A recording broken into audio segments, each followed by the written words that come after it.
Hi, this is Dan Buller, retired electronics engineer, sitting on the fret deck of my house. But again, it's a beautiful day, July 1st.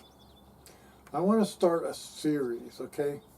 You guys have been sitting through a lot of garbage. I won't call it garbage, but a lot of things that are like unrelated and no specifics or not enough specifics. So what I'm going to do, since my boss Rick from Nextest, he just died, nobody's going to be looking at this stuff. And so I'm going to teach you my Nextest DSP class right here. And so I have it right here. I'm not going to do it all in one shot because that's like a 2-day thing, as you'll see. But I'm going to go step by step. And so this is number one of a series. I don't know how long it's going to take, but I'm going to go through it as fast as I can. Okay, so the next test was a digital tester and mostly was used for testing flash memory. And then Rick got in there and he was in marketing and he decided to make it a mixed signal tester too. And so he grabbed my buddy Mike Furland and a number of other people, David Reynolds, as I mentioned him many times, and they decided to make the thing a mixed signal tester. And Mike Furland looked it over and checked everything and said, yes, it can be done. So they built a mixed signal tester built on the Maverick. And the Maverick started as a PT, could be just 64 pins. And with mixed signal, you take out one card and you put in a 16-pin card that contained the mixed signal. So now you've lost 16 digital cards, you're down to 48 digital pins, and you have 16 mixed signal pins. And so I'm going to talk a little bit about the mixed signal pins and all that, and all the stuff that Daver wrote to make it a mixed signal tester. Daver did a lot of the work on that. Okay, so here's the course. Here's the schedule. Day 1, overview of DSP, sampling theory, coherence, Nextest waveform objects. Now, it's understandable you're not going to ever see a Nextest waveform object, but if you're going to work on a tester or anything that uses waveform objects, this is a good way to go. Waveform math functions, and then the mixed signal wave tool. That's the wave tool that they used. It basically was, I wouldn't say it's a rip-off, but it's a kind of a rip-off of the Credence AWT analog wave tool. It was a GUI tool that lets you manipulate waveforms and do DSP on your desktop. Okay, day 1 continued. Then we get into time domain measurements, and then we have a lab with the MSWT, mixed signal wave tool. If you don't have the mixed signal wave tool, I can't get it for you. You can use Excel if you want to follow along. Day 2, time domain to frequency domain, and then a frequency domain measurements section, and then a lab 3, frequency domain measurements with the MSWT. And then in day 2 continued DAC testing and ADC testing, and then a lab on DAC and ADC testing. I threw this in there to make it look intimidating because I don't want to intimidate anybody, but I'm going to explain to you that it's not really intimidating. To understand DSP, you have to understand this. And yeah, this is off of some, FFT kind of thing. This is garbage, Don't let anybody bamboozle you. They want you to think that it's hard because they understand it and you don't, because you're not near as smart as they are. That is fucking bullshit. I've dealt with that attitude all the way through, and I used to go in there, honest God, I'd go in there cowering because what do I know about DSP? I don't know anything, Like I told Bob Ziegler, to me a logarithm is when you put a log in a flume and it goes down the flume, it develops a rhythm, and that's the logarithm. No. You can understand these things. They're not that hard. And if you've got a good math background, that's good. If you don't worry about it. You'll figure it out. Okay, my wife actually asked me this today. What does DSP stand for? Digital signal processing. That's what DSP is, digital signal processing. is a technique of performing mathematical operations on digital representations of analog signals. Mostly it's math, just doing math, because computers are really good at doing math. That's what a computer does. It computes things. The signals may have been captured from the real world or may have been created digitally, having never been in the analog world. DSP, as used in the testing world, allows digital and analog device performance to be measured with high accuracy and low error rates. Very high accuracy. The Nextest was pretty accurate. Of course, they used the Applica stuff. The mixed signal on the Nextest board was built by Applicas. And so those guys did a good job, and that's why I'm a big fan of Applicas. Well, sort of. Okay, examples of DSP. MP3 players. Digital compressing reduces CD audio files to 1/10 the size while retaining high quality. That's how I have this little thing in my pocket, a little tiny micro SD card, 32 gig, and I've got 4,000 songs on it. It only takes up half of the space of the card, so like 17 gig. But you do that with CD AIFF files, it's incredibly dense. So you couldn't fit more than like maybe 800 files off of a CD onto a 32 gig card. Now, it's getting better, but still it's too dense, right? You don't need that kind of stuff. The MP3 works just great. Okay, digital photo editing. Digitized images can be rescaled, color balanced, lightened, and compressed. In automobile engine control, engine sensors outputs are digitized to provide information on engine performance and a process to adjust engine controls like spark timing, fuel air mixtures, etc. So there's just some examples of DSP. DSP allows non-deterministic data, ADC outputs for example, to be analyzed and tested for quality. DSP allows any and all mathematical tools to be used to help analyze device outputs. Anything you can do in math, anything, can be used for DSP. DSP allows general purpose tester to emulate many different analog instruments. It does better than that, but that's a good analogy of what you can do. You can use a general purpose tester to do almost anything, spectrum analyzer, RMS voltmeter, all kinds of things. DSP allows us to extract a lot of information from a single set of data. Why is DSP so hard? DSP requires more math background. DSP requires more analog background. DSP requires more thinking. DSP requires more work, but it's worth it. And here is how it's worth it. I went online and I found this. Now this was way back in like 2000 something. I found these job ads. So here's a digital IC test engineer. And so mostly what I did is I took guys who had experience as digital IC test engineers and I schooled them on how to do mixed signal testing. So if you're a digital IC test engineer, this is kind of what you would do, okay? Client company needs IC test development engineer. Duties include test program generation using VLCT, VS, whatever that is, fusion debugging, prototype first silicon.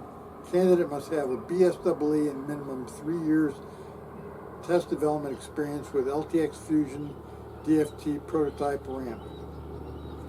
Compensation benefits, $70,000 to $100,000. And I generally made, when I got into mixed signal, I started making over $100,000. And then it got up to like $150,000, which was great. Thank you, Rick Carmichael. Now, also from the web, analog mixed signal IC test engineer, 5 openings, job summary. ICs are 80% analog, 20% digital, bipolar, linear, 5+ years of test experience required with voltage regulators, band gap circuits, and op-amps. Must have experience with statistical analysis and VLCT, very low cost test equipment, Strongly prefer prior experience with Teradyne Catalyst, A567, A588, LTX Fusion.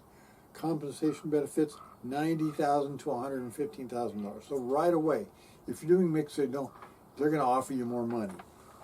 So, is there a better reason to learn mixed signal? I don't think so. Okay, let's talk about sampling theory. Samples can be represented as discrete samples spaced out over time. And so here's a sine wave, and I'm just using this bar graph kind of thing.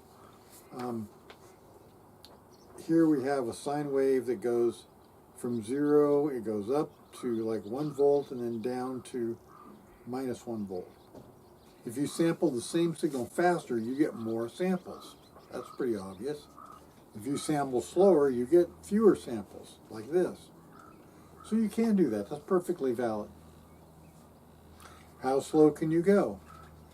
Claude Shannon realized that in order to sample properly, you have to have at least twice the rate of the fastest thing you want to measure. One of the guys that I worked with there, Bob Hale, I've talked about him a few times, he had this thing, it was a backward clock. So you could tell time from a backward clock if you had a brain. So imagine you had 1 million clock mechanisms, half were normal and the other half were backward clocks. How would you sort them out before installing the phases and shipping them? What is the minimum number of samples or pictures per minute you would have to take to tell them apart? So we look at a clock, started at 0, and the forward clock after 25 seconds would be pointed down towards the 25-second point. A backwards clock would be pointing the other way after 25 seconds. So that's how you would know. Now that's the minimum, right? 2 samples per cycle. Shannon's theorem.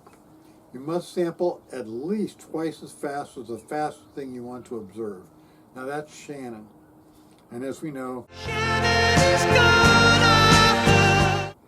okay, that's because aliasing is the thing you can do. The Nyquist criterion is a little more specific. Nyquist says you must sample at least twice the rate of the highest bandwidth you want to observe. Evidence of Shannon and Nyquist, the human ear only needs about 3200 hertz bandwidth to be able to identify the voice on the other end of the telephone. The telephone system sample rate is 8 kilohertz.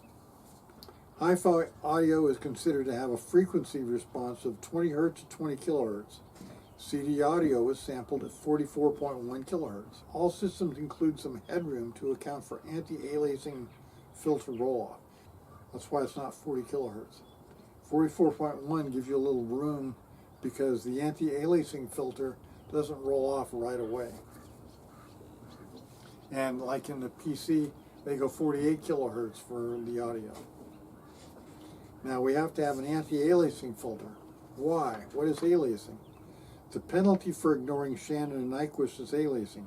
Aliasing happens when something is sampled slower than twice the highest rate. Aliasing can be confusing, or it can be useful. It depends on whether you're aware of it or not. Now, here's an example of aliasing. Look at our clocks again.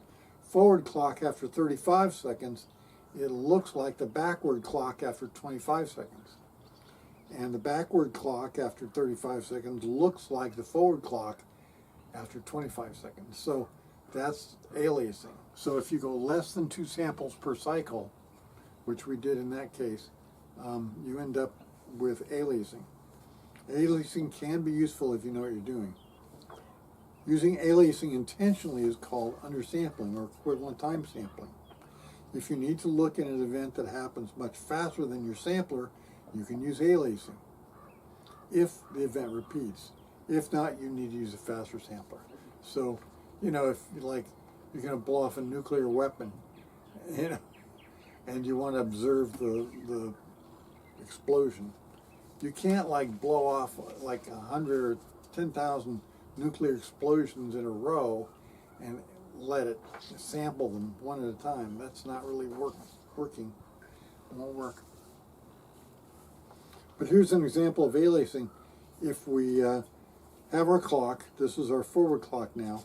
And so we start off with the clock at time 0, and then after 65 seconds, it's pointed at 5 seconds. After 130 seconds, it's pointed at 10 seconds.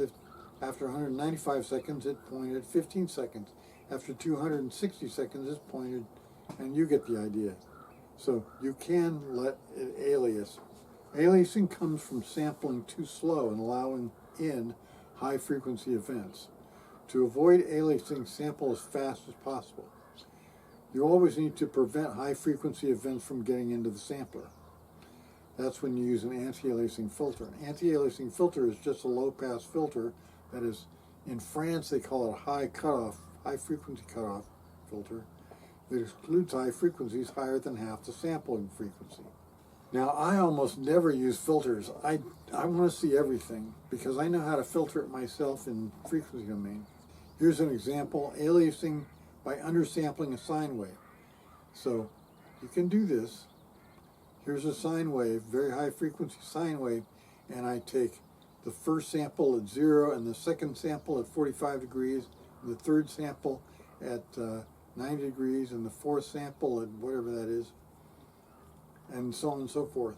And you can get the whole thing in one round, but you've got to wait several cycles to get the whole waveform. Let's talk about generating waveforms.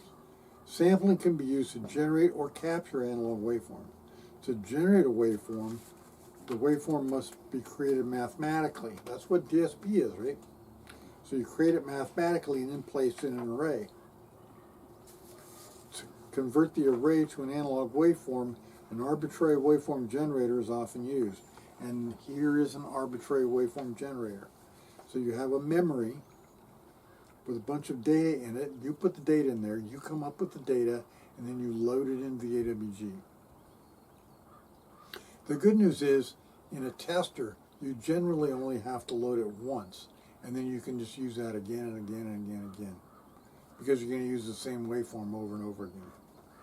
Now, controlling that memory is an address counter, and it's a modulo n address counter. So that is, in this case, I've got like 8 samples, and so it will go 0, 1, 2, 3, 4, 5, 6, 7, and then wrap around 0, 1, 2, 3, 4, 5, 6, 7, 0, 1, 2, 3, 4, 5. It'll do that modulo, in this case, modulo n, modulo 8, but you can have modulo, you can have it be anything, generally. Some testers, they have specific requirements, like on the Vista. It has to be modulo 8, but minimum was 16 samples. So minimum of 16 samples, and if you needed more than that, you could go to like 24 or 32, but you couldn't go to 25 or 28 or anything like that. They had some tricks for that, but really, a good tester won't have any modulo responsibilities for you. So now clock generator clocks that address counter. So the clock generator says, okay, go to element 0, now go to element 1, now go to element 2, now go to element 3, and that generates your waveform, because the output of the memory goes into a DAC, and the DAC converts the digital values into analog values. So now you've got an analog waveform. So that's how you generate a waveform with an AWG. To capture a waveform, we have to filter to keep the high frequencies out. So we have to use an anti-aliasing filter. We don't have to, but generally most people do. If you know what you're doing, you can get away without an anti-aliasing filter. Then we have to hold the input voltage steady so the analog to digital converter can convert it to digital. An analog to digital converter cannot convert something that's moving, and so built into the analog digital converter usually is a sample and hold circuit. Sometimes they're not built into the A to D, sometimes they're outside the A to D, but that's a sample and hold circuit. So then once it's held, the analog sample is held in the sample and hold, then we have to use the A to D to convert it. And then we finally have to store the result to move on to the next element. So we store it in a digital memory. And so here's a block diagram of it. We have a low pass filter, which is the anti-aliasing filter. Then we have a sample hold and an A to D, and then the memory and an address counter. Now the clock generator drives the sample and hold, the A to D, and the address counter for the memory. And so when we decide to capture something, we take the first sample, we hold it, then at the same time or very shortly after that, we tell the A to D to convert it. When the A to D is done converting it, it goes into the memory, and then the address counter increments, and probably what's going on is at the same time we're sampling the next sample, grabbing it, and then we convert it, and then we store it in the memory, and the address counter goes to the next sample. So we get each one at a time, store them in a memory. So that's how you capture a waveform. And so that's part one. So I'm going to move on to the next stuff later, but that's part one. Okay, so once again from the river, this is Dan Bullard. See ya.